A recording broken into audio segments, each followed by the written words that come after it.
So this is day 3 of the Cold War beta, and I want to use this video to talk about 2 changes they made to the beta that really need reverted back to their alpha states. Those things being Flinch and Lobbies breaking up. Now Time to Kill would have been on that list as well, so I'll touch on that just a bit. But the Gunsmith now has an expanded list of stats, and using those stats, I've been able to determine that Time to Kill is roughly the same as the alpha. There were a lot of people claiming that Time to Kill has changed and has been reduced drastically, but that's simply not true. What's happening seems to be a server-related issue that's probably causing something called super bullets. Basically, 2 bullets, or more in some cases, get transported in a single packet over the network, and your client gets updated with that data in a single instant.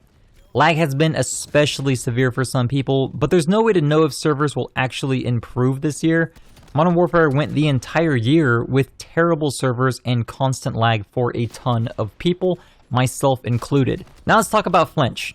In the alpha, Treyarch was actually praised for removing Flinch, but for some odd reason, they decided making the community happy wasn't a priority.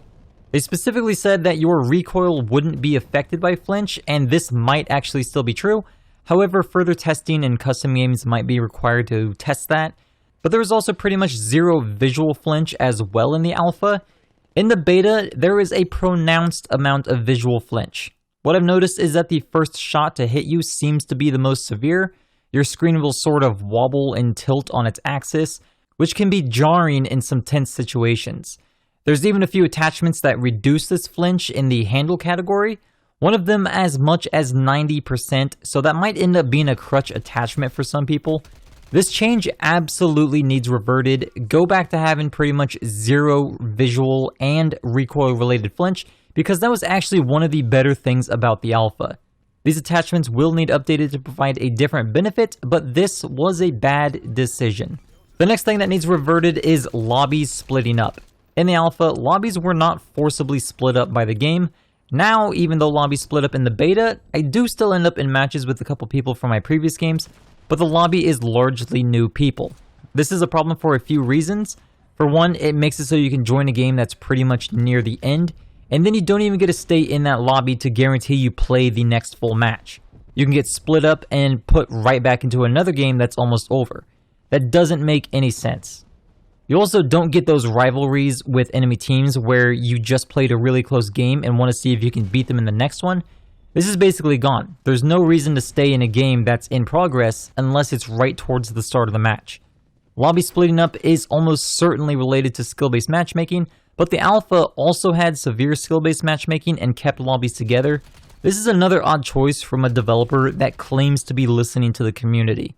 I've noticed that the only changes they mention seem to be the ones that the community would be happy about, or at least they think we'd be happy about. An honorable mention that needs to come back is the setting that allows you to change how the reload and interact button works. This setting was in the alpha, but it has disappeared in the beta. It should be listed right below the equipment behavior option, but it's not there. The option to view advanced settings is also gone, which might be why this has vanished. Basically, this would allow you to tap reload and hold to interact, or tap to interact and hold to reload, but you could also prioritize either one of those, so reloading and interacting could both be done by tapping. I think the setting will be in the full game, but it's annoying that it was removed in the beta. That's going to be it for this short video. I hope you're enjoying the beta, although I know a lot of people are not. I really hope it gets better for everyone, and I'll see you next time.